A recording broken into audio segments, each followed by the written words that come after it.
Good evening, everyone. We are the Group 8, and we are here to present our report on analysis, interpretation, and use of test data. Next slide, please.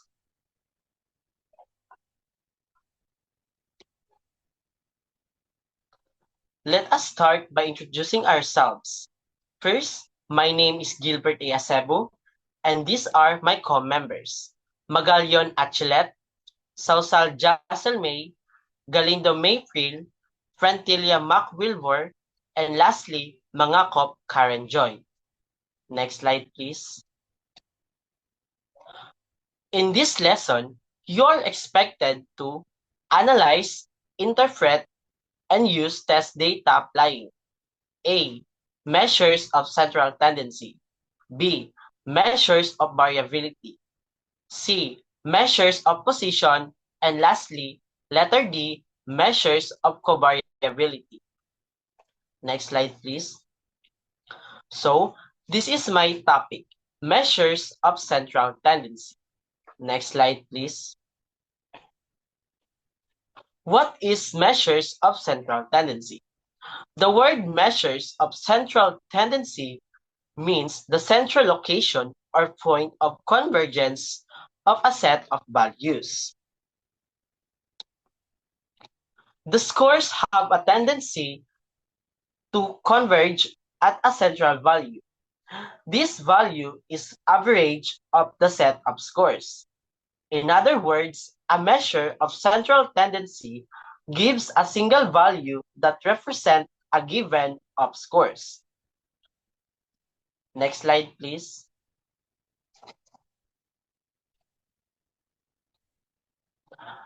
There are three commonly used measures of central tendency or measures of central location. And these are, first, the mean, second, the median, third, the mode. Next slide, please. So, what is the mean? The mean is the most preferred measure of central tendency for use with test scores.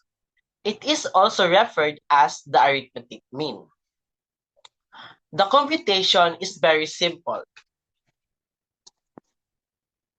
When a student had added up the examination scores he or she made in a subject during the grading period and divided it by the number of examinations taken, then he or she has computed the arithmetic mean.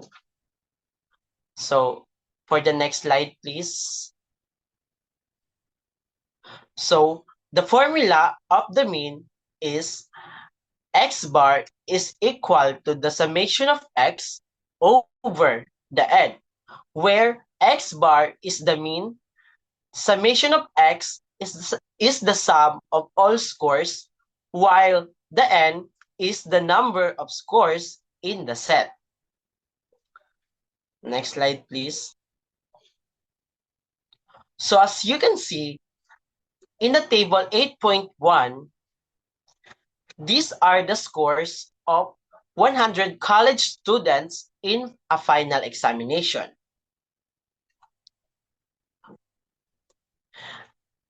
The mean is the sum of all scores from 53 down to the last score, which is 35. So, to calculate this score, that is the formula of the summation of x, that is the formula of x bar is equal to the summation of x over the n is equal to 53 plus 36 plus 57 plus and so on until we can add by 60 plus 49 and the last number is 35.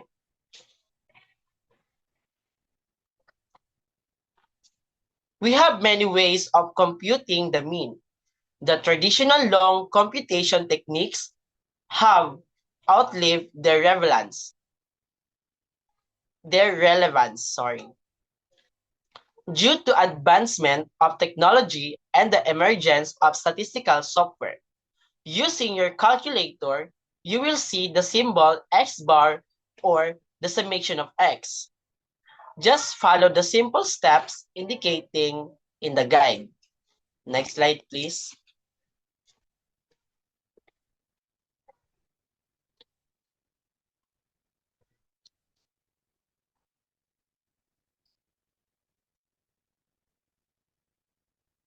There are also simple steps in Excel. Ay, ibalik sa dato, Karen.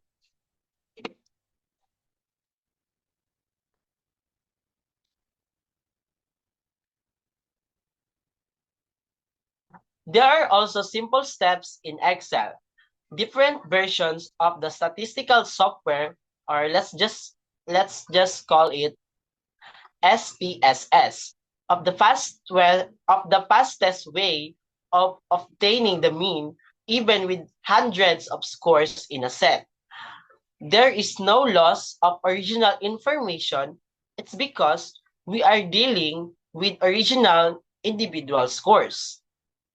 So, the use of statistical software will be explained later. Next slide, please.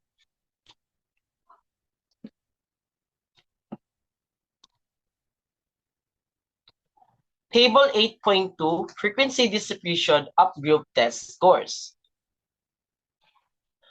So, the formula for this table is X bar is equal to the summation of X multiplied by F over N, where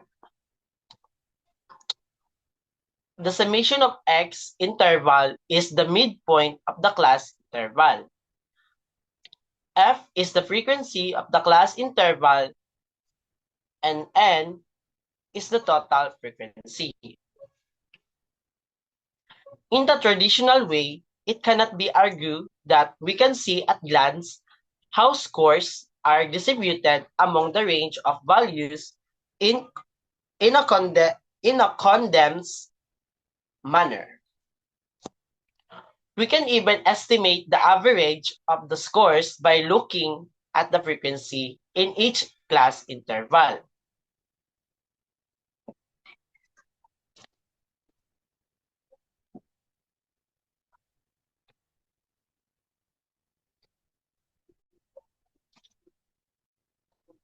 So, next slide, please.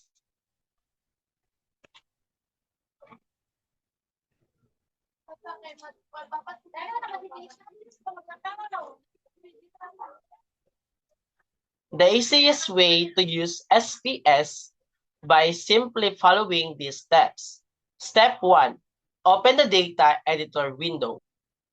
Next slide, please. Step 2.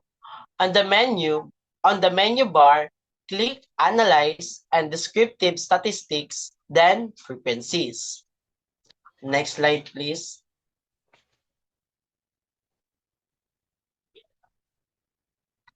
And lastly, press Continue on the Descriptive option box, then press OK on the left descriptive box, and finally, see the following image.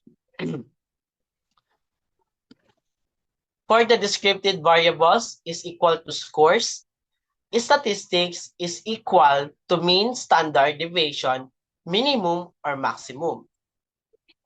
So, as you can see in the image below,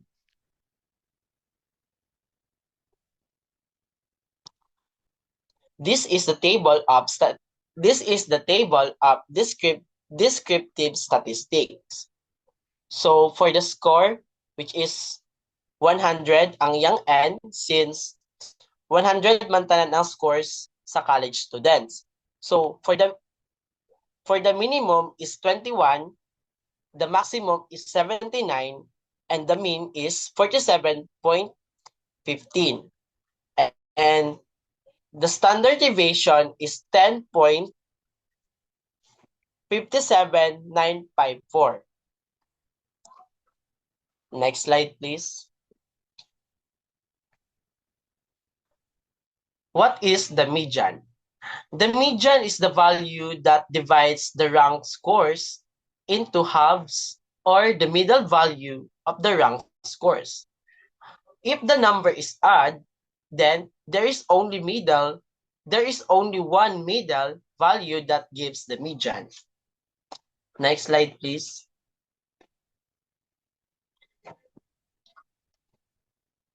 So, step 1. On the menu bar, click on analyze, then descriptive statistics, then frequencies. This opens the frequencies dialog box. Next slide, please.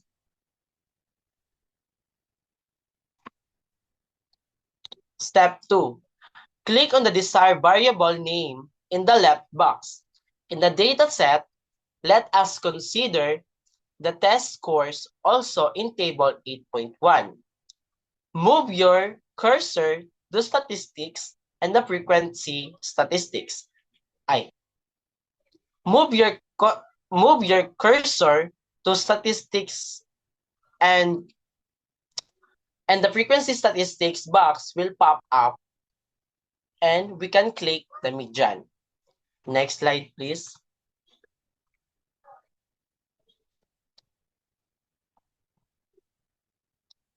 And lastly, the step 3. Click the continue and press OK. Next slide, please.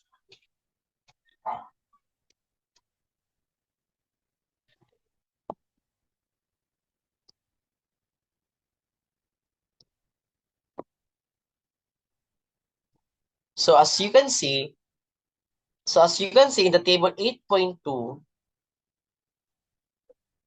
to find the median, we can applying the formula. First, you need a column for cumulative frequency. This is now shown on the fifth column for the data in the table 8.2. Second, determine n/2, which is 1/2 of number of scores of examinees. Third, find the class interval on the 50th score. In this case, where there are 100 scores, the 50th score is in the class interval of 45 to 95. This class interval of 45 to 95 becomes the median class. We mark lines in the table to indicate where the median class is located for easy reference when computing the mean value.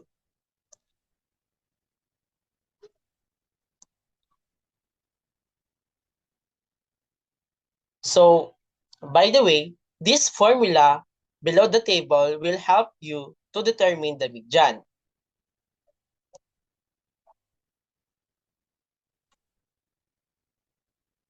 Next slide, please.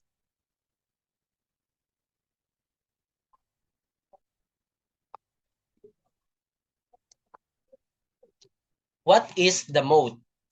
The mode is the easiest measure of central tendency to obtain. It is the score or value with the highest frequency in the set of scores. Next slide, please.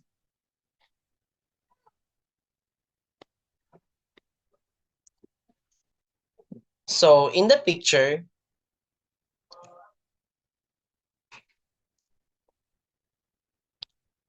frequency statistics scores. So para makita nimo ang mode niya is ato dyan po siyang gamitan og SPS, then ang iyang valid score is 100. Then the missing is 0 and ang iyang mode na dayon is 42.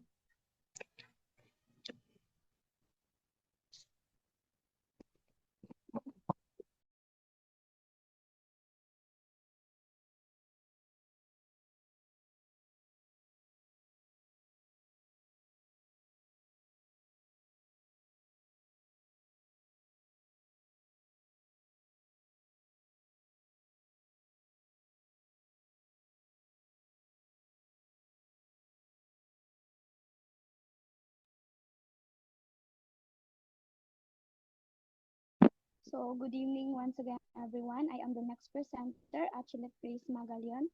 And for this part of our lesson, we will tackle about when are mean, median, and mode appropriately used.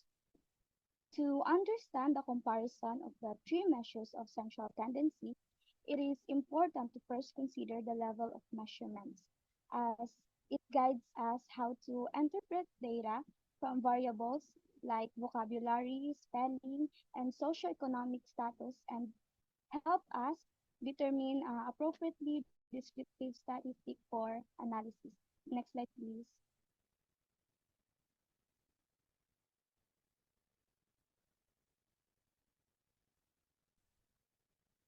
So these are the four levels of measurement that apply to the treatment of the test data. We have nominal, ordinal, interval, and ratio. Next slide, please. For the nominal. In a nominal measurement, the number of the number is used for labeling or identification purposes only. Like for example, is when gender for restroom is uh, is labeled as 1 for female and 2 for male, even though even though 2 is numerically greater than 1. The difference of these symbols has no meaning. The codes simply categorize gender. So next slide, please.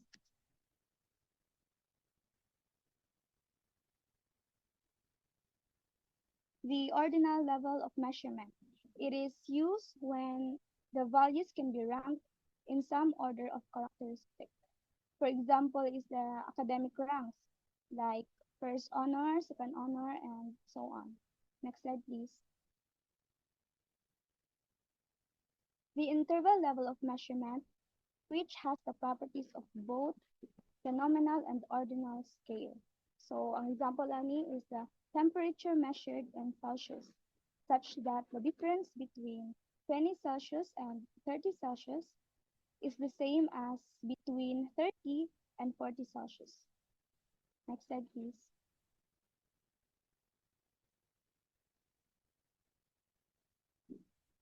The highest level of measurement is the ratio scale.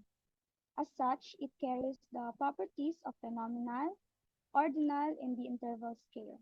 The example for this is the 60 kilogram is twice as heavy as 30 kilogram, and the scale has a true 0 point. So next slide, please.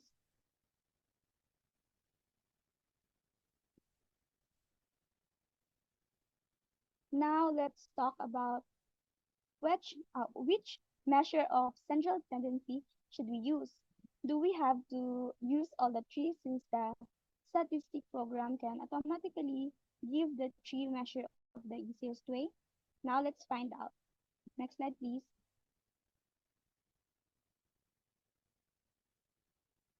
Well, generally, the mean is the most used measure of central tendency because it is appropriate for interval and ratio variables. For example, is when the teacher is getting the average score of her student and a test result. Next slide, please. For the median, in some cases, we could have one very high score and many low scores. So the example is when in a group of 5 people, they want to know who's the person has the middle age among the 5 of them. Like for example, their ages are 16, 17, 18, 19, and 20. So, pagkataon nila kung kinsa ang kinsa ang edad ang nasa middle. This is how median is used. So, next slide, please.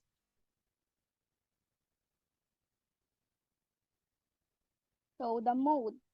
The mode is the value that appears most frequently in a data set, and it is the only way to express the central tendency of nominal data. The example for this is in a survey of favorite colors, we will find the mode by finding out which answer is the most frequent answer. So for example, the answer are yellow, pink, pink, pink, and green. So atong mode ana is pink since mas daghan ang answer of pink. So next slide please. Now let us discuss how do measures of central tendency determine skewness. Next slide please.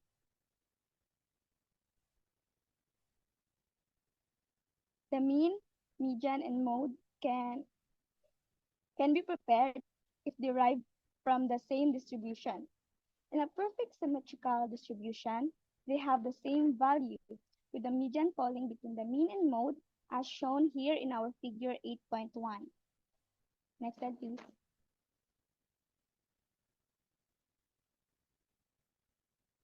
In a positive skewed distribution, as shown here in figure 8.2, the mode remains at the peak and is the smallest.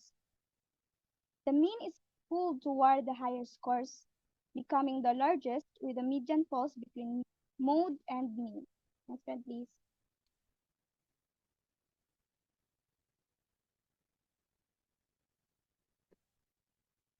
And a negative skew distribution, as shown here in figure 8.3, the mode stays at the peak and has the highest value. The mean is pulled toward the lower scores, becoming the smallest, while the median remains between the mode and the mean. Next slide, please. So what are measures of dispersion? Next slide. So measures of dispersion or variability describe how scores spread around central values. As shown in our figure here, figure 8.4, distribution can share similar average but differ in score ranges. As we can see here, our A spans 40 to 60, B spans 30 to 70, and C spans 20 to 80. These measures also reflect the flatness or peakness of a distribution. Next slide, please.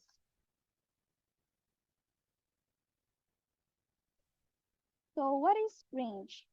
Range is the difference between the highest and the lowest scores in a distribution. We can denote highest as X and lowest as Y. Next slide, please. In the simplest but accurate measure of variability, it is determined by the only highest and lowest scores. So, mag-ano rin siya, mag-vary rin siya sa highest and the lowest score, ignoring the full spread. Its value can be significantly affected by a single extreme score, as shown in our example here. So our example here is to determine the range for the following scores. The scores are 9, 9, 9, 12, 12, 13, 15, 15, 17, 17, 18, 18, and 20, 20, 20. So to compute the range, we will subtract highest score to the lowest score. So we have here the highest score, which is 20, and the lowest score is 9, that is equal to 11. Next slide, please. Now, we will replace the score of the highest to we will make the last score, make it 50. So, ang ato ang 20 na highest score, sa ato ang example, ato siyang i-change to 50. Then the range will become 50 minus 9, that is equal to 40. So, that is how to solve the range. A single score can greatly increase the range, suggesting high dispersion, but the individual score may not support this interpretation. So, dako kayo og influence ang highest score kung ato siyang i-change. So, that is all for my part. I'm now giving the virtual floor to our next presenter. Thank you.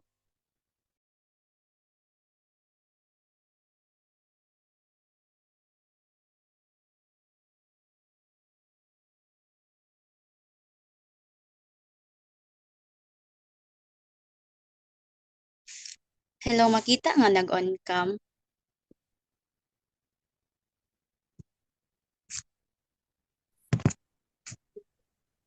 Hello? Yes, Gitara. Okay. So, good evening once again. I am Jaselme Javier Sausal, and this day I'm going to discuss about the variance and standard deviation. Next slide.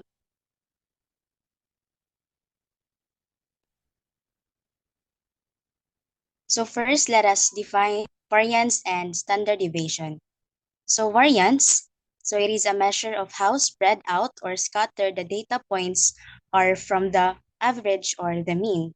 So it measures how spread out the data points compared average or the mean, and to calculate it, we find the difference between each data point and the mean, square those differences, and then take the average of the squared differences.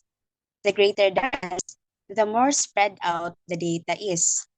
And for the standard deviation, it is just the square root of the variance. And you need to take the square because variance is in squared units, and the square root brings it back to the same unit as the original data, making it easier to interpret.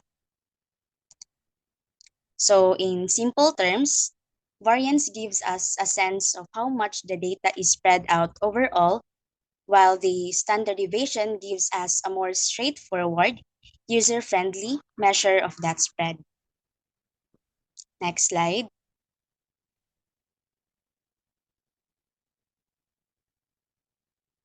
So to make this concept clearer, let's analyze the test scores of these three classes, the class A, the class B, and the class C. So at first glance, we can see that all three classes have the same total score, which is 120, and the same mean score, which is 12. So how did we calculate the mean of 12? So we just divide the total score by the number of students. But while their mean scores are the same, their distributions are very different. And let's examine each class more closely. So in class A, it has scores ranging from 22 to 5, which shows a widespread. This means there is a lot of variability, implying that some students perform very well, while others struggle significantly. High variability often indicates disparities in understanding or skill levels within the class. In practical terms, this suggests that additional support might be needed for lower performing students, while higher performing students could benefit from more advanced challenges. Now let us move to class B. So as you have noticed, the scores are more consistent with pairs like 15 and 15, 9 and 9, and 11 and 11. And the range here is smaller from 16 to 8, showing moderate variability. And this suggests that while there are some differences in performance, they are less extreme than in class A. And the class with moderate variability might reflect a more balanced understanding among students, though there's still room to address differences. Finally, let us look at class C. So as you have noticed, every student scored exactly 12, showing perfect consistency. And no variability means everyone performed at the same level. And this could mean that the material was very well understood or perhaps too easy for the students. While consistency is often seen as positive, it is also important to ensure that the assessment was challenging enough to truly measure each student's understanding. And based on this table presented, we could say that higher variability shows greater differences in performance, highlighting disparities in learning and the potential need for targeted interventions, while lower variability indicates more consistency, which can suggest equal understanding among students, though it is essential to check if the test was appropriately challenging. Next slide. So this is the formula for the variance for the population data. So population variance is equal to the summation of the quantity of score in the distribution minus the population mean, and we squared it, minus the n, or the total frequency. Next slide.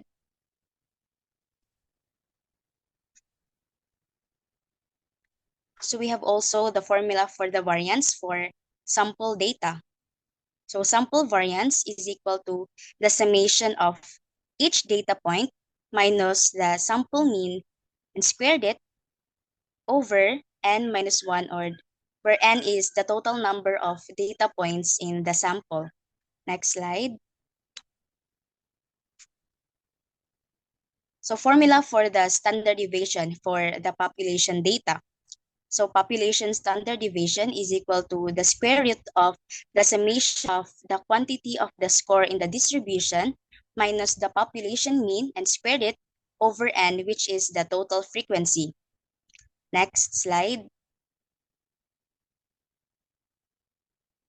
And the formula for the standard deviation for sample data is sample standard deviation is equal to the square root of the summation of each data point minus the sample mean, and we squared it over n minus 1, where n is the total number of data points in the sample.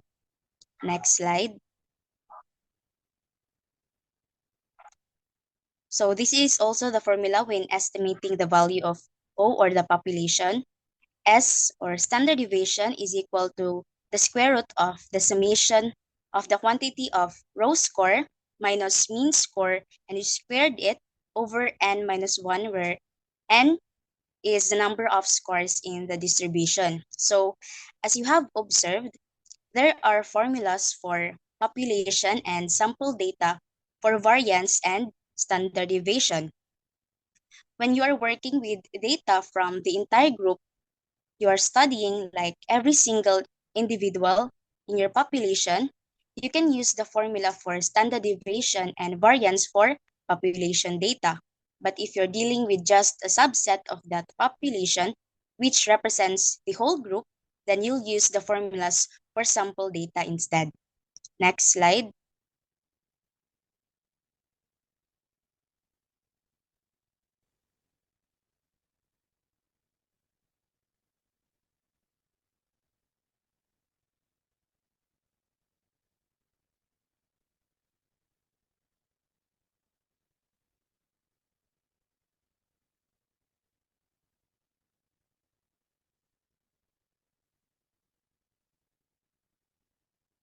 Excuse me, just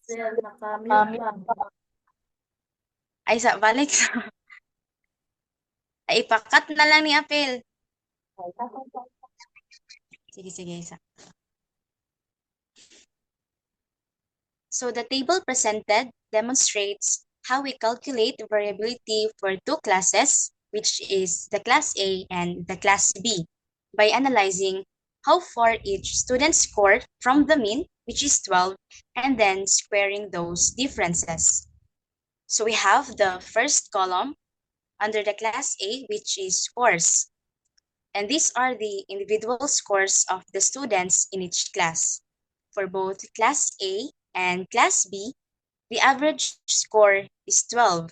So how did we calculate the average of 12? We just add all the scores in column 1 and then divide by the total number of students, and that's how we arrive at the mean. Next, we calculate how far each score is from the mean. And to do this, we subtract the mean from each score in column 1. For example, a score of 22 minus the mean, which is 12, gives a difference of 10. And a score of 18 minus the mean, which is 12, gives us 6. And we repeat this process for all the scores in the column. Again, simply subtract the mean from each individual score to get the differences. And the column C, we take the differences we just calculated from column 2 and we square them. And why do we need to square them? to remove negatives and emphasize larger differences. And to solve it, for the score of 22, the difference from the mean is 10, and the square of 10 is 100. For the score of 18, the difference is 6, and the square of 6 is 36. And we repeat this process for all the differences. And since this data involves individual scores without frequency distribution, so this is an ungrouped data. And because we are working with scores from a subsets of students, it represents a sample mean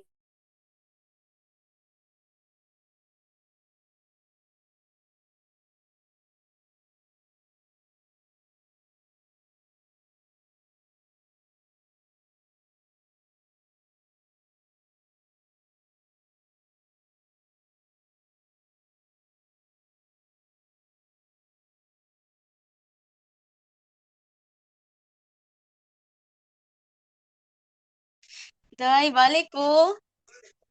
Call? Tuan na sila. Ha? Pasulod ra ba ay? Pasulod. Oh. Day, balik ko, day.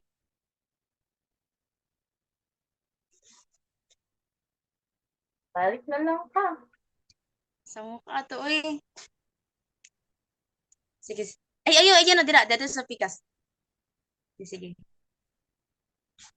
So the table presented demonstrates how we calculate variability for two classes, which is the class A and the class B, by analyzing how far each student score from the mean, which is 12, and then squaring those differences. So we have the first column under the class A, which is the scores or the X. These are the individual scores of the students in each class. And for both class A and class B, the average score is 12. How did we calculate the average of 12? We just add all the scores in column 1 and then divide by the total number of students. And that's how we arrive at the mean. The next column, the differences from the mean. So we calculate how far each score is from the mean. And to do this, we subtract the mean from each score in column 1. For example, a score of 22 minus the mean of 12 gives a difference of 10. And a score of 18 minus 12 gives us 6. And we repeat this process for all the scores in the column. Again, simply subtract the mean from each individual score to get the differences. And the third column is squaring the differences. So in this column, we take the differences we just calculated from column 2 and square them. And why do we need to square them? To remove negatives and emphasize larger differences. And to solve it, for the score of 22, the difference from the mean is 10. And the square of 10 is 100. For the score of 18, the difference is 6. And the square of 6 is 36. And we repeat this process for all the differences. And since the data involves individual scores without frequency distributions, this is considered as ungrouped data. And because we are working with scores from a subset of students, it represents a sample mean rather than a population mean. And to finalize our calculations, we use the formula I showed you earlier. And let's substitute the values step by step to compute the variance and standard deviation. Next slide.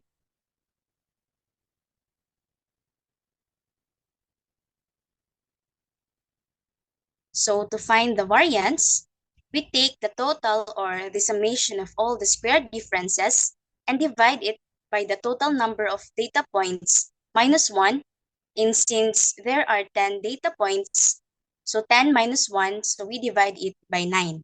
So for class A, the total squared differences add up to 276. And dividing 276 by 9 gives us a variance of about 30.67. While in class B, the total score differences add up to 74. And we divide 74 by 9 gives us a variance of about 8.22. And to find the standard deviation, we just take the square root of the variance. So for the class A, the square root of 30.67 gives us a standard deviation of about 5.538. For class B, the square root of 8.22 gives us a standard deviation of about 2.867. And based from these results, we can compare their total variability. So for the class A, the variance is 30.67 and the standard deviation is 5.538. This tells us that the scores in class A are more spread out around the average, and some students scored much higher or lower than the mean, indicating greater variability in performance. For the class B, the variance is 8.22 and the standard deviation is 2.867. This shows that the scores in class B are closer to the average and the students' performances are more consistent with less variation between individual scores. In summary, class A has a larger variance and standard deviation, meaning there's more diversity in how students perform, while class B has a smaller variance and standard deviation, showing that students tend to perform at a similar level. So next slide.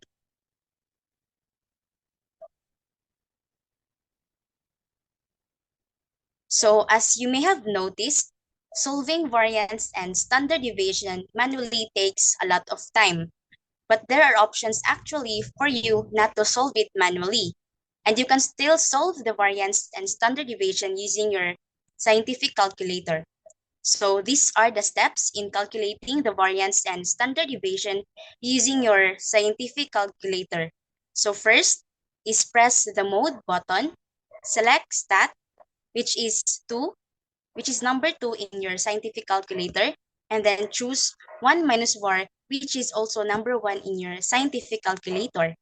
Second step is to enter all the data values one by one. And once all values are entered, press AC.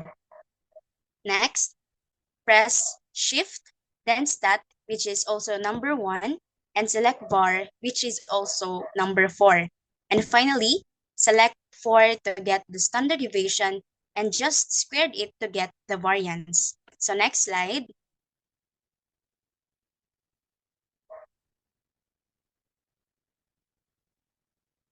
So this is the sample video, so you can just follow all the steps in the video.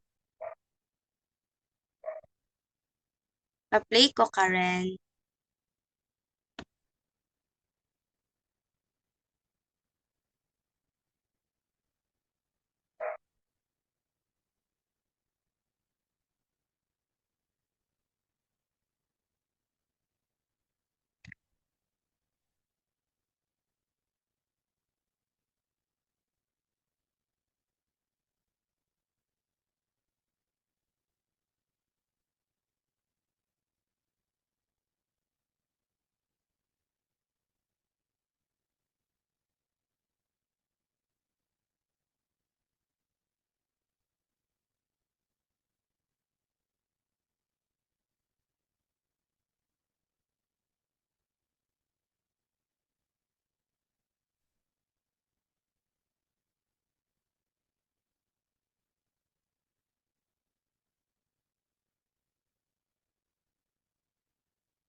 No, so katong mga steps nga iyang gihimo siya scientific calculator, mura siya ang mga steps nga ay kanang discussed earlier. So kung maglisod mo og solve for the variance and standard deviation, so you can just solve it using your scientific calculator. Next slide. And we also have another way to solve for the standard deviation and the variance. So these are the steps in calculating the variance and standard deviation using your Excel. So first is to enter your data into Excel with proper labeling. Second, click formulas, then more functions and statistical. Third, in getting the variance, if your data is a population data, click var.p, and if it is a sample data, click var period S. Fourth, in getting the standard deviation, if your data is a population data, click stdev dot, and if it is a sample data, click stdev dot p. Next slide. So this is the video I have just recorded. No, kani nga mga steps nga ako ang gibuhat is just the steps I have also discussed earlier. So first is to label, and input your data into Excel with the proper labeling. So I labeled number of students and scores, and input the scores and the number of students.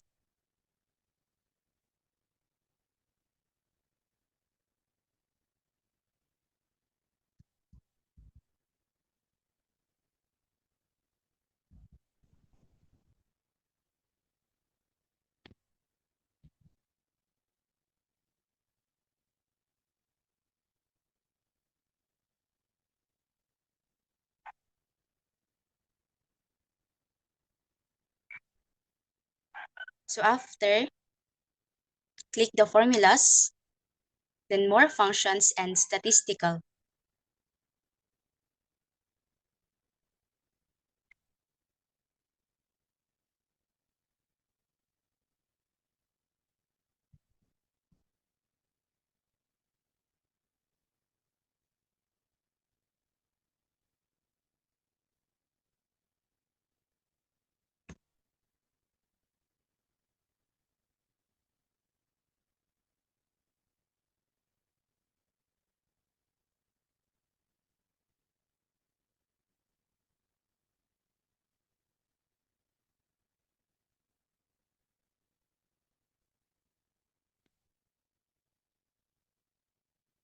No, so nga na ka-simple to solve for the standard deviation and variance using your Excel. So if maglisod mo to solve it manually, then you can solve it using your scientific calculator or the Excel.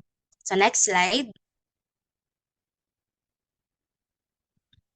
Since the standard deviation is a measure of dispersion, it means that a large standard deviation indicates greater score variability than lower standard deviation.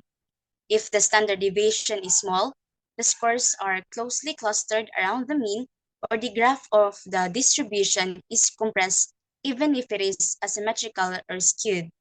A large standard deviation indicates that the data points are more spread out from the mean, suggesting greater variability in the scores.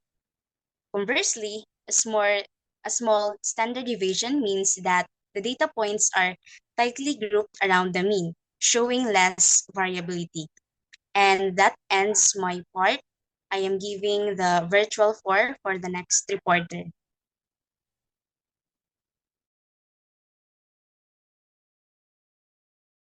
So, how does standard deviation relate to skewness?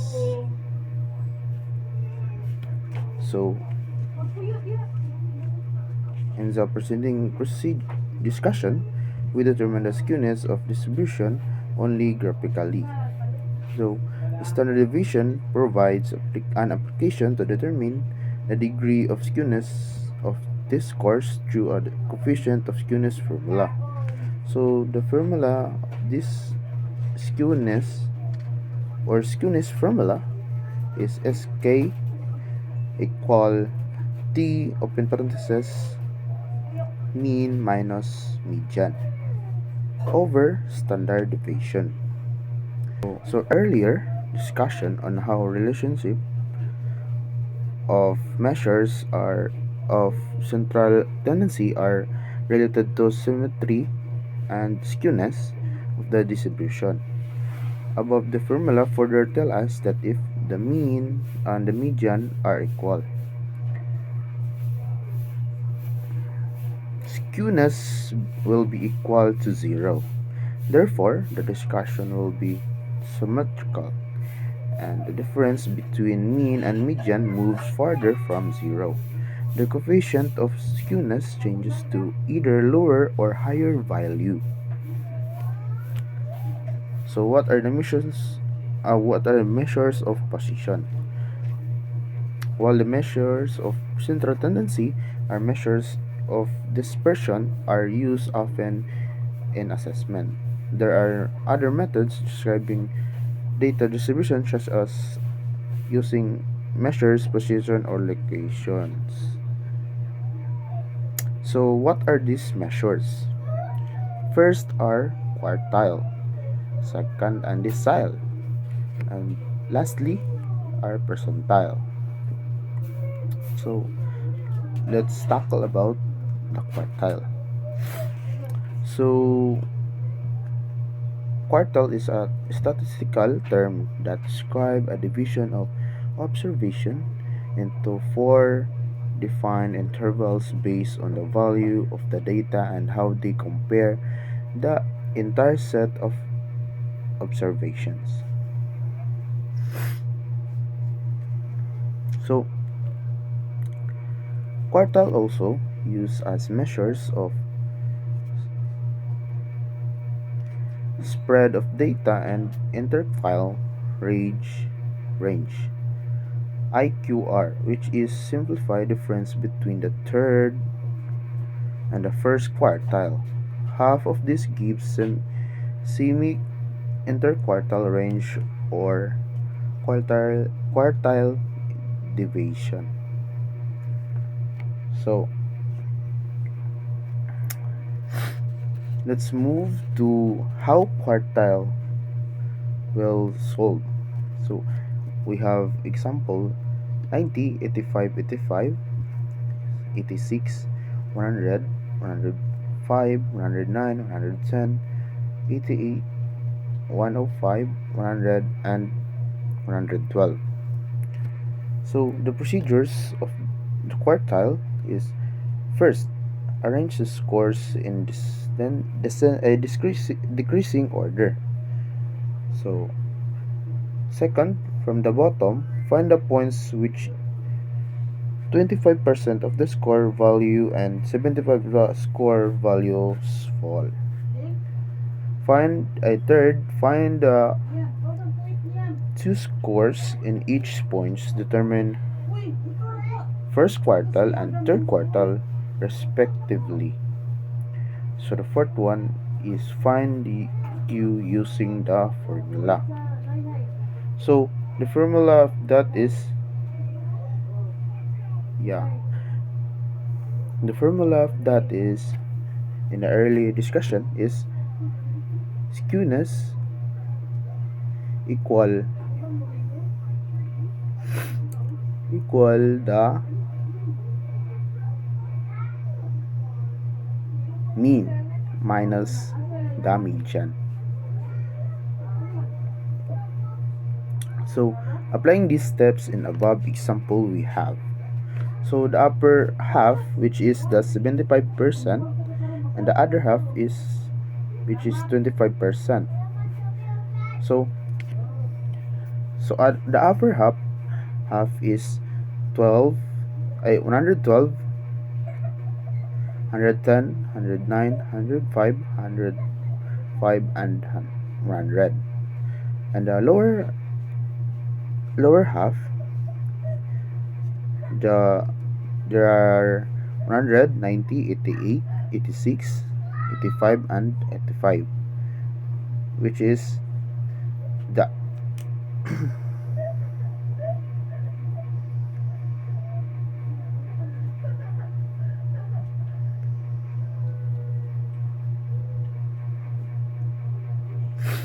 which is so we have 109 plus 105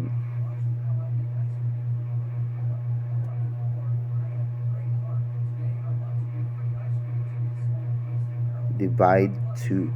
So the answer is 107. And the first quartile is 86 plus 86 plus 88.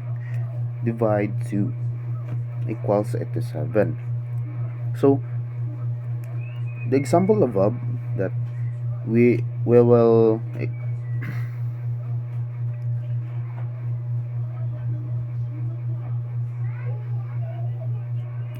change the q.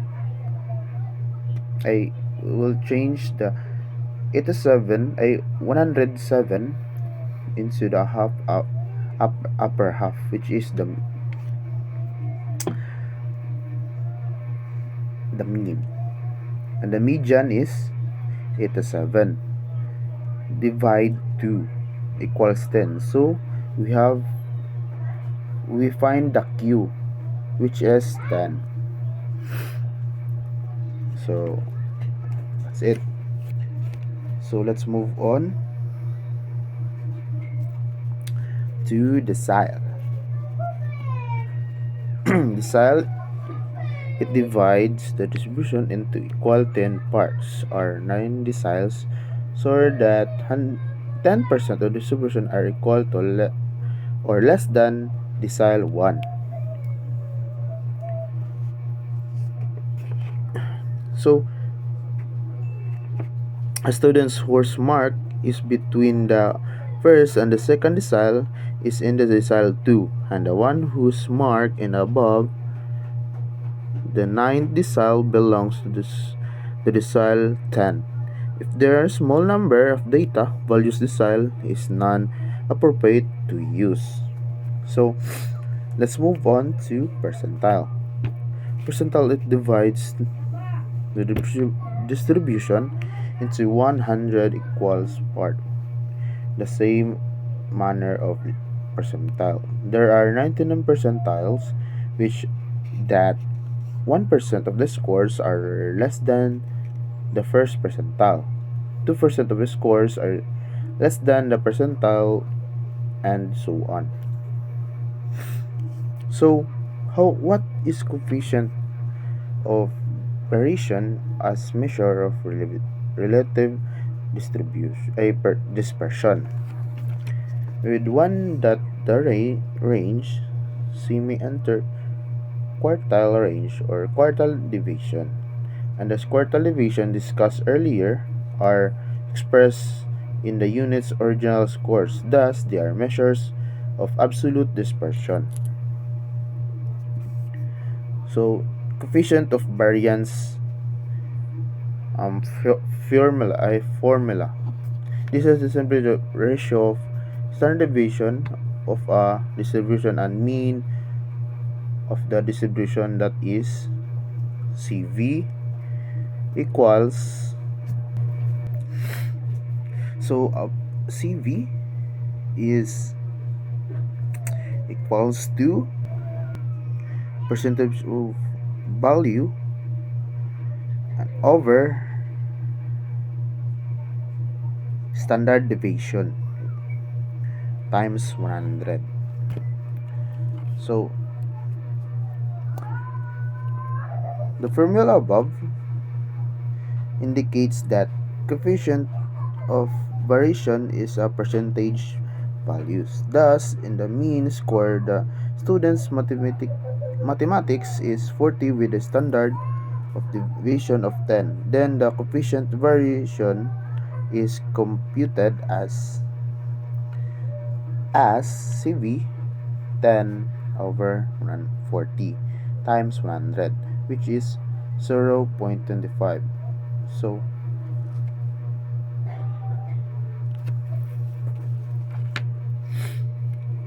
it's 25%.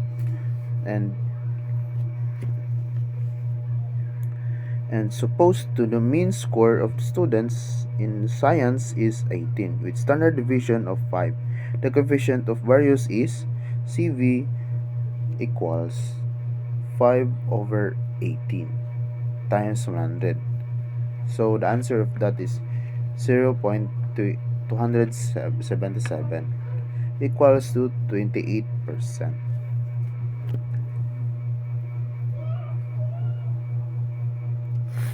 So, how is standard deviation applied in a normal distribution? The standard deviation is viewed as most beautiful measures of variability because in many distribution of scores, not only in assessment but in research as well. It approximates the percentage of the scores that lie with one, two, or three standard deviations from one the mean. So here's the normal distribution. The normal distribution is a special kind of symmetric distribution that most frequently used to compare scores. It also called Gaussian distribution, named after Carl Friedrich Gauss. Distribution has been used as a standard reference for many statistical decisions in field of research and evaluation.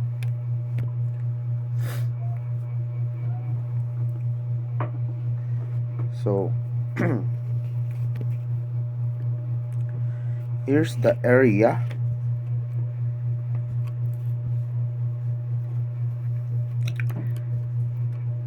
of normal curve distribution.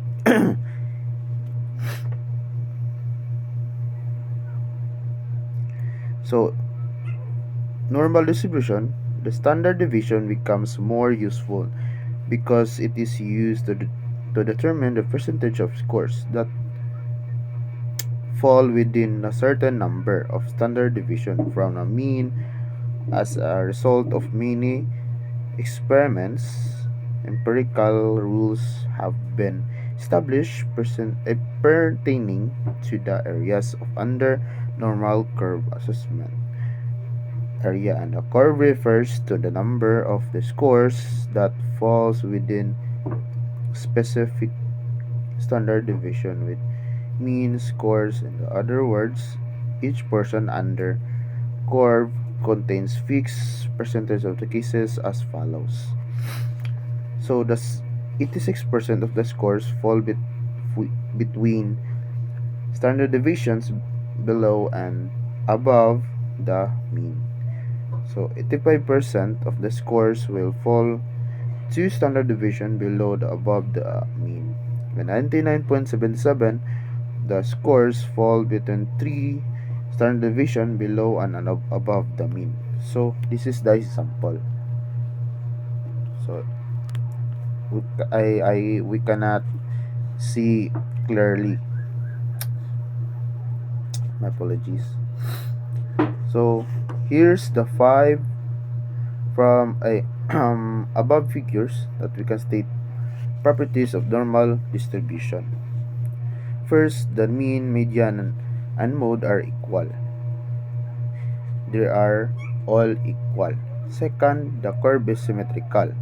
As such, the value is specific area on the left is equal to the value of its corresponding area on the right. Third, the curve changes from concave to convex and approaches the x-axis, but the tails do not touch the horizontal axis. Lastly, the total area on the curve is equal to 1. So that is for my report. So, good evening, everyone. I am the next reporter, Michelle Galindo. So, today I'll be presenting on standard scores. We'll go over what standard scores are, why they're useful, and some of the main types, including C-scores, T-scores, and Stanine scores. Understanding this can really help us to make better sense of test results and see how we compare with others. So in real life scenarios, we often take tests and get a single score, but that raw scores doesn't always show us the full picture. By the end of this presentation, I hope to show you how standard scores give us more insight than just the original scores alone. Next slide, please. So, in the preceding sections, we discussed row scores, which are the original scores collecting from an actual testing situation. Let's start with the question, what exactly are standard scores? Usually, we get our row scores on the test like 80, 85 out of 100, which tell us how many questions we got it right. But there are many situations we need more information than just that row number. Next slide, please. So, for example, imagine you score 86 in English and 90 in physics. Without any other information, you might think you did better in physics because 90 is higher than 86. However, what if you find out that the class average in English was 80 and in physics it was 95? Suddenly, that 90 in physics isn't expressive because it's below the average for the class. This situation shows us that we need to know more than just our score. We need we need to know how it compares to other scores in that distribution, like the mean and standard deviation.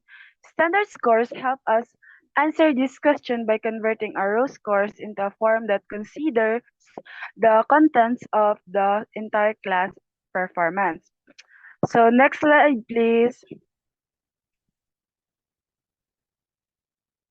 So there are many kinds of standard scores. The most useful is the Z-scores, which is often used to express a row scores in relation to the mean and standard deviation.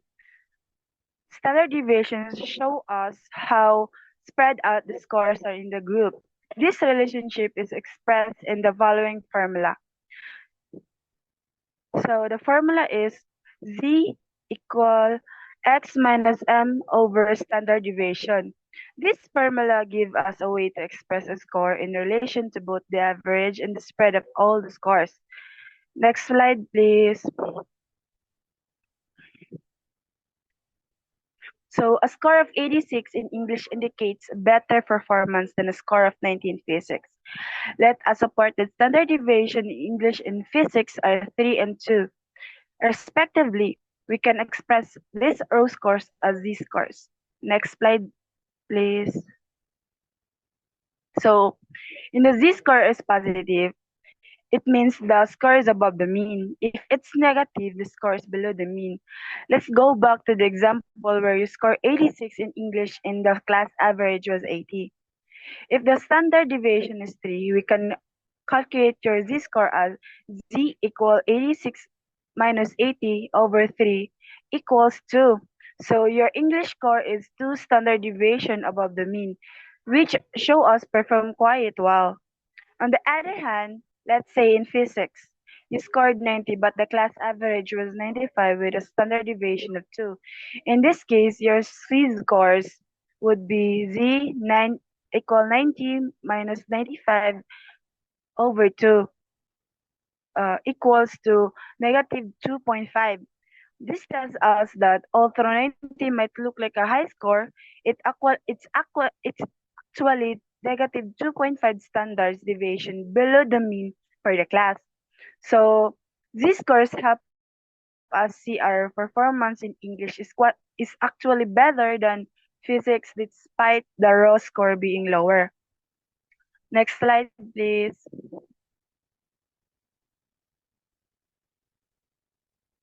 So next, let's discuss the t-score. As you see in the computation of the z-score, it can give you a negative number, which simply means the score is below the mean. However, communicating negative z-score as below the mean may not be understandable to others. We will not even say to student that they got a negative z-scores, as these scores may also be a repeating or non-repeating decimal, which may not to be comfortable for others. Next slide, please.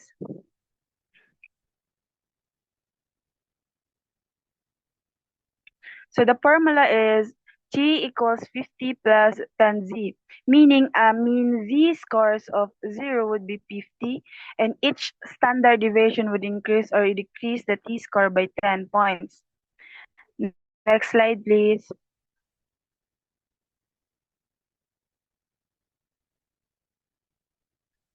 So for instance, if we have a z-score of negative 2, the t-score would be t equals 50 plus 10 times negative 2 equals 30. A t-score of 30 would be indicate a score below the mean, but in a way that's easier to understand for some people, especially if they're not familiar with negative numbers. Similarly, a C-score of 2 would become a T-scores of 70, which tells us that score is 2 standard deviation above the mean. The T-score is widely used in psychological testing and other fields when we want to provide clear, easily interpreted result by converting Z-scores to T-scores. We provide scores in scales that often easier to people to interpret. Next slide, please. So the next one is Stanine score. Now let's look to another standard score which Stanine's shortened form standard 9. With 9 in its name, the score are on a 9-point scale. In a z-score distribution, the mean is 0 and the standard deviation is 1. In this scale, the mean is 5 and the standard deviation is 2. Each stannin is one half standard deviation wide. The formula for calculating a stannin score is stan9 z2 plus 5. In this scale, the average score would be around a stannin of 5, which each step up or down representing a half standard deviation. Scores from 1 to 3 are below average, 4 to 6 are average, and 7 to 9 are above average. Next slide, please.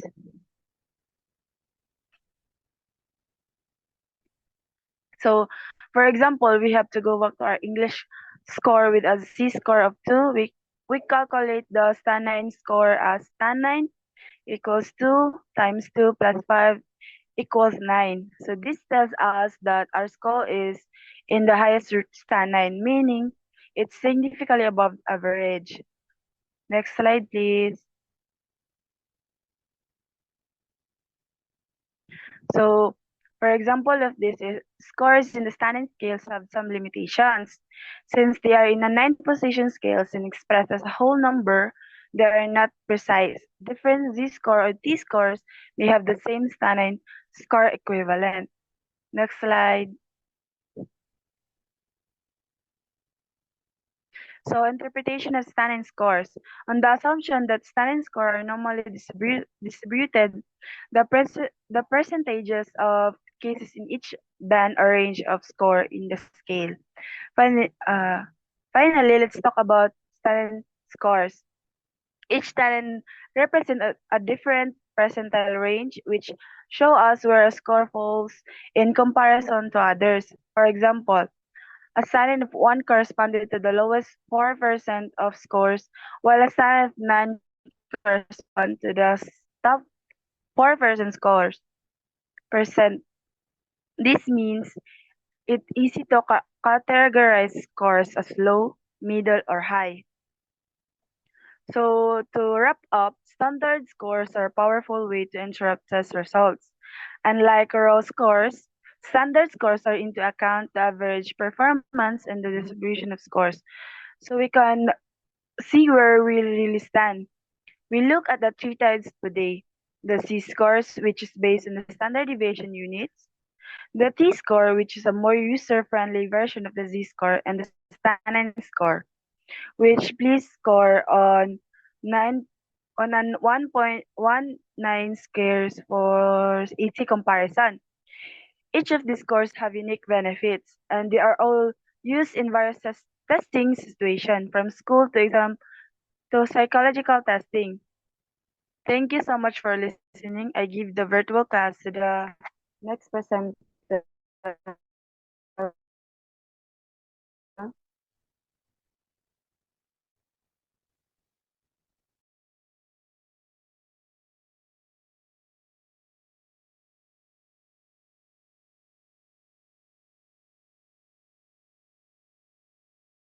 So, let's proceed to the what are measures of corab...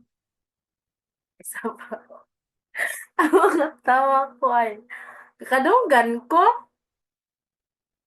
Madunggan raman. Yes, loud and clear. Wisit. Isa pa, ikatra niya. Covariability.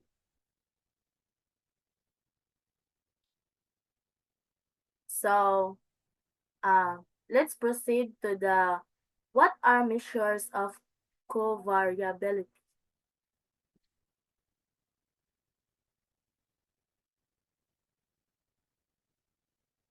So there are situations when we look at examinees performance measures, we ask ourselves that could explain such scores. So measures of covariability tell us to a certain extent the relationship between two tests or two factors. Admittedly, a score 1 gets may not only be due to a single factor, but with other factors directly or indirectly observable, which are also related to one another. This section will be limited to introducing two scores that are hypothesized to be related to one another.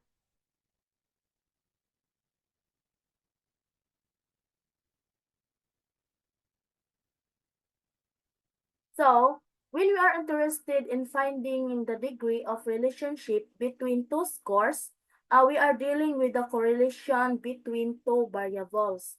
So, the statistical measure is the correlation, a coefficient, an index number that ranges from negative 1.0 to positive 1.0. So, the value negative 1.0 indicates a negative perfect correlation. 0.0 no correlation at all, and 1.0 a perfect positive correlation. So, there have been many correlation studies conducted in the field of assessment and research, but correlation coefficient did not result in exact values of 0.0, positive 1.0, and negative 1.0. Instead, the correlation values are either closer to positive 1.0 or negative 1.0. So, there are the various types of relationships are illustrated in the following scatter plot diagrams. So first is the perfect positive correlation. Then second is the perfect negative correlation. So a pattern of perfect positive correlation is gikan siya sa paubos pa taas. Then sa perfect negative correlation is pataas siya, una, ay then paubos. Next is the no correlation. So, mo na siya ang pattern sa no correlation. Like, wala siya line or form nga kuan, like, murag kuan, katag-katag lang siya. So, next. There are some examples of interpreting correlation coefficients are as follows. So, the coefficient, you see in the table, coefficient, direction, and strength. So, R equals negative 0.90. Ang iyang direction is negative. Then, ang iyang strength is strong. The number 2 coefficient is R equals positive 85. Yung direction is positive. Then, ang iyang strength is strong. Then, third is R equals positive 68. The direction is positive and the strength is moderate. Then number 4 is R equals negative 30. The direction is negative, the strength is weak. Then last number is R equals positive 0.05. The direction is positive, the strength is very weak or negligible. So next. So to further analyze the relationships between two scores, we need a statistical test to determine the correlations coefficient of two variables.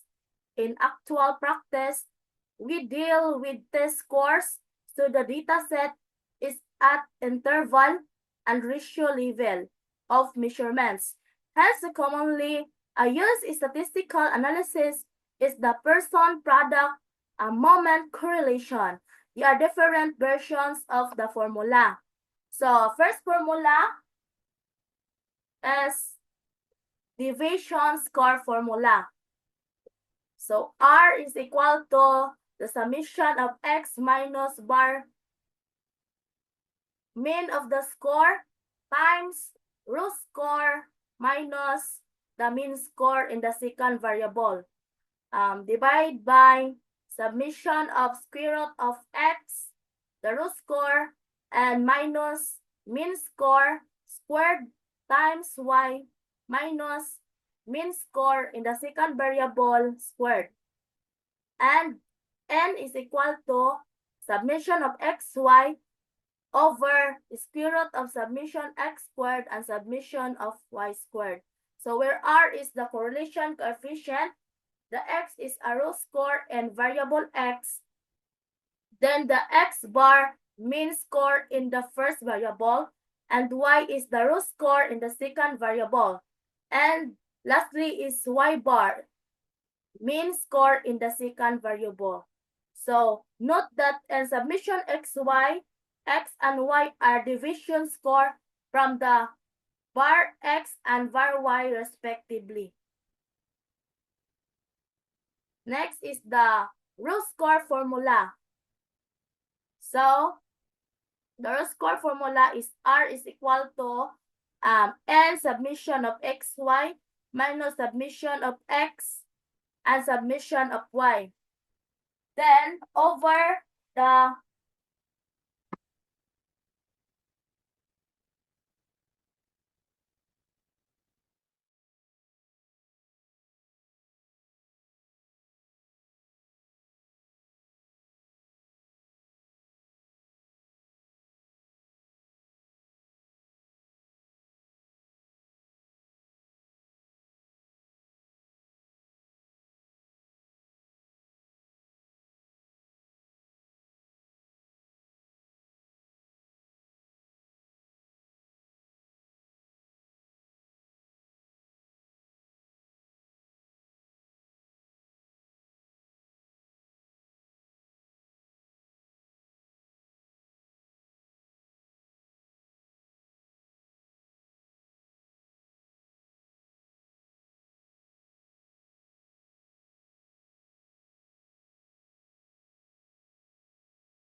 ipakat lang niya.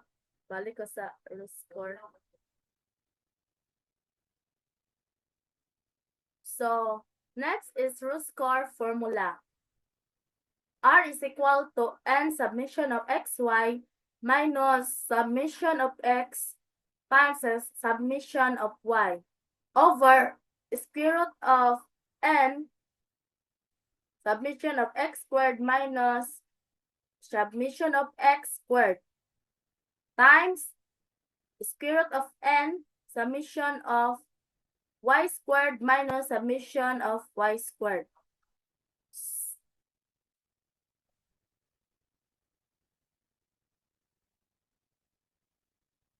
So, the root score formula is very easy because a simple scientific calculator can provide the value of sub x, submission of x, submission of x squared, submission of y, and summation of y squared.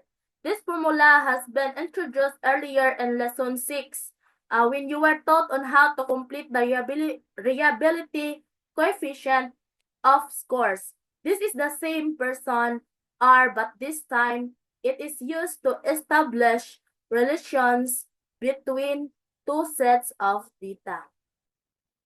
So, next is the example for correlation for row score data.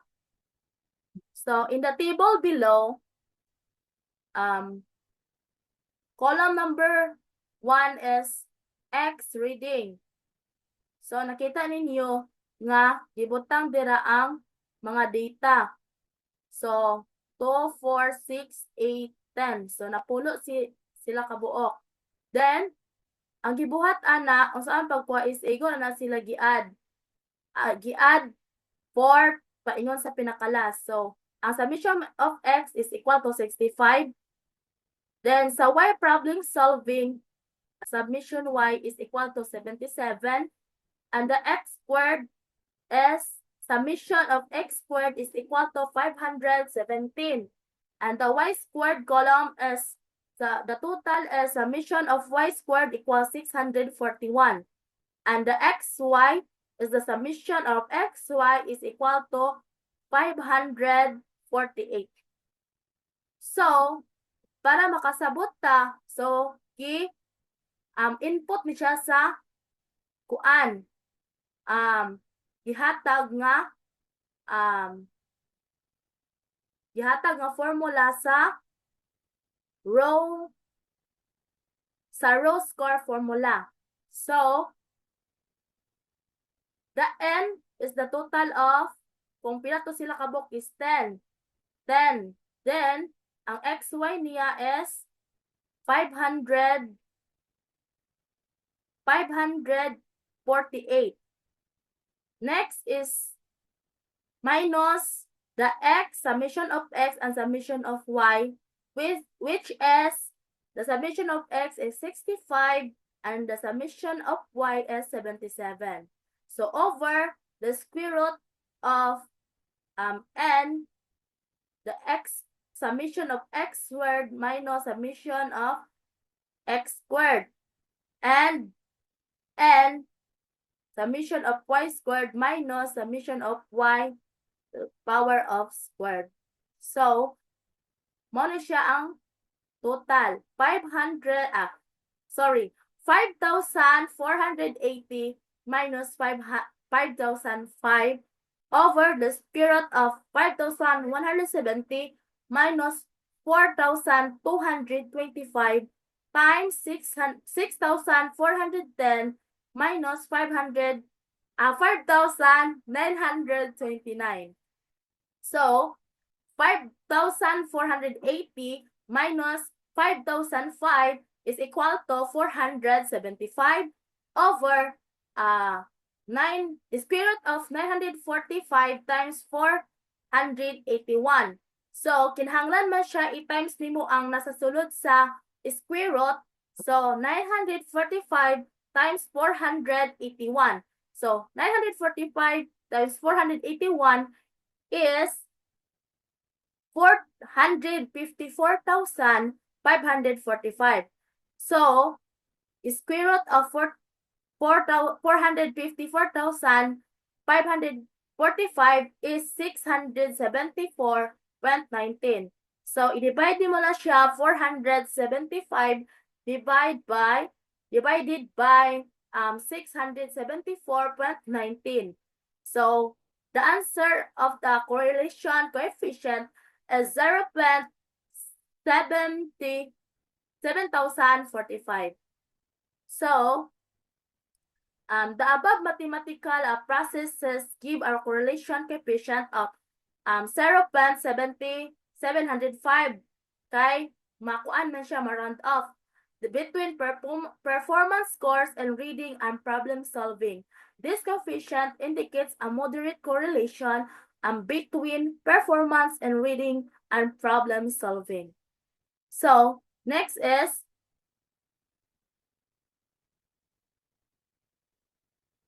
there are some precautions to be observed with regard to the computed R as correlation coefficient. First, it should not be interpreted as percent. The 0.705 then compute extend the meaning of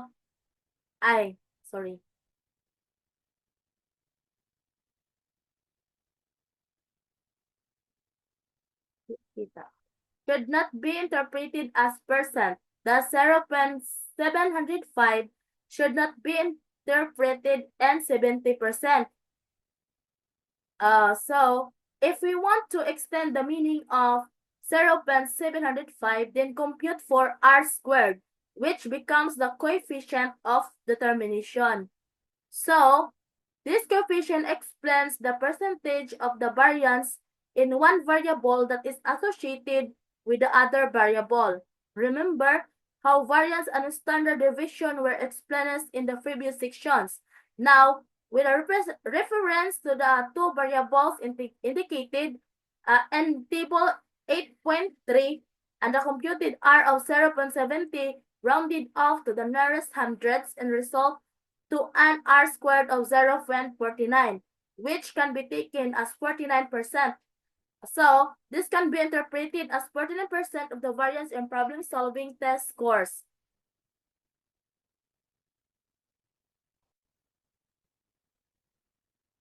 So, next is,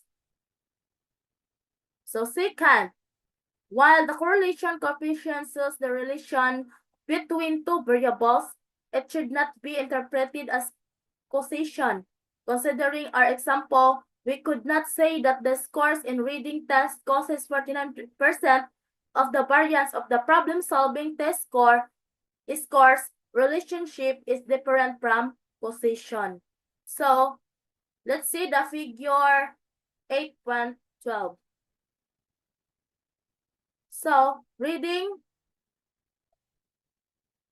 So, this is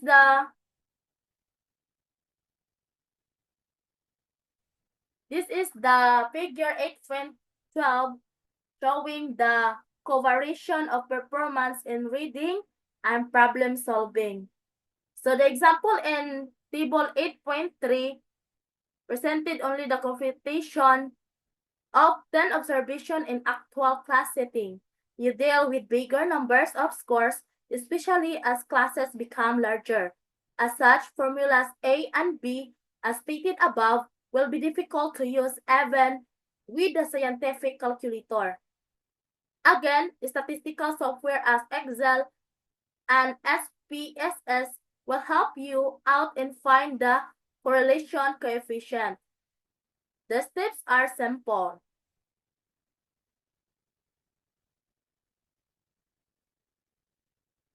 So, this is the steps. Number 1 is open the data editor. So, wala na ko gibutang ang picture kay dili siya maklaro. So, dili gyapon siya makuan, mag-play na lang ko og video. Then, second is go to variable view and level two variables that you are considering for correlation. Fill in the other columns, both are on skill measure. You cannot write the whole problem solving because maximum number of character is 8. So, step 3 is go to the data view and enter the scores in the appropriate column. The data editor appears like this. From the menu, step 4, from the menu bar, click Analyze, go to the Correlate, then go to Bivariate. So, next is move to the label from the left square to the square level. A variable, select person label from the left is coefficients for the time being. Do not be bothered yet. By test of significance, then freeze OK. 6 is you should see this in the screen. So, mo na siya ang imong makita sa screen if mabuhat na to nimo nga steps. The correlation, reading person correlation sig total N. Reading 1, ang N niya is 10. Then ang problem is 0.75. Then 0.023 ang iyahang sig total, then ang N is 10. And so on. So next is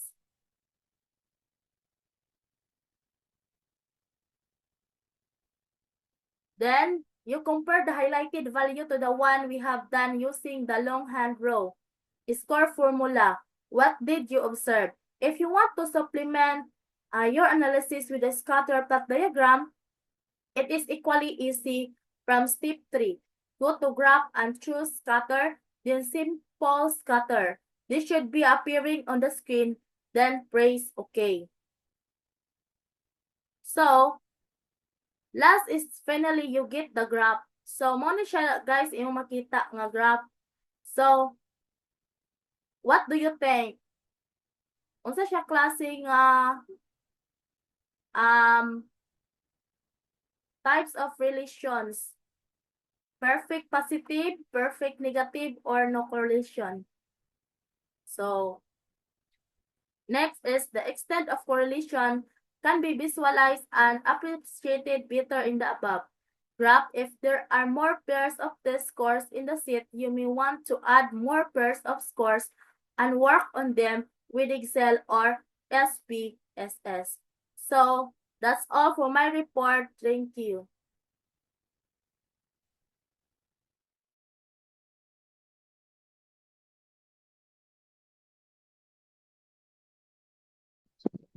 So to summarize our topic for today, first we have measure of central tendency, which is defined as it describes the central point of a data set using the mean, median, and mode.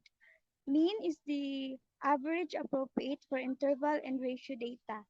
Median is the middle value in an ordered data set, ideal for skewed distribution or ordinal data. Mode is the most frequent value suitable for nominal data. Overall, mean is commonly used due to its mathematical properties, but median and mode are better for specific data types of skewed distributions.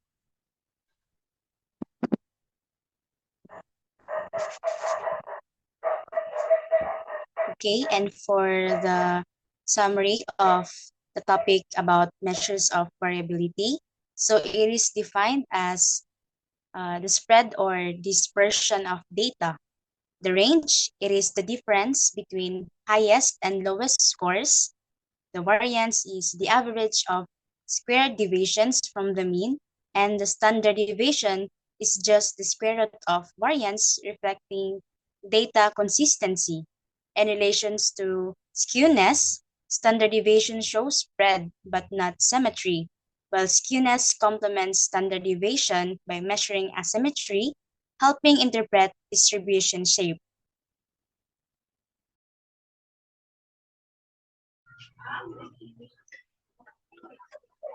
So here's the summary of the measures of position. Purpose, convert your scores into standardized form for meaningful interpretation. Percentiles indicate the percentage of scores below a given value. Quartiles divide data into 4 equal parts. Z-scores express how far a score is from the mean in standard terms. T-scores, a rescaled version of Z-scores with a mean of 15 and standard deviation of 10, eliminating negative values. Stalin score categorizes performance into 9 broad group for qualitative analysis. Usage simplifies interpretation, comparison, and ranking of scores across this distribution. Next presenter.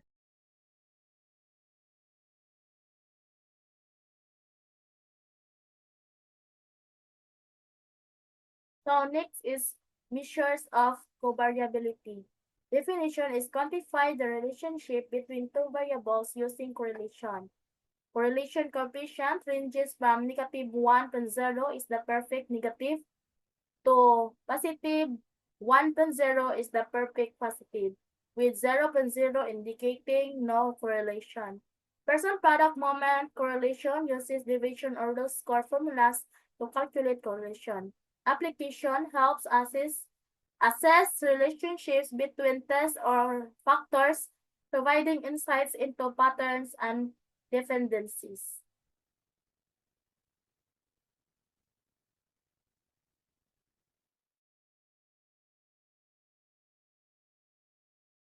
So these are our references. Next.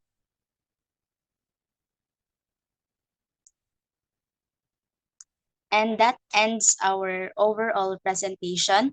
Thank you everyone for listening, and we hope that nakatuon mo. Thank you and good day.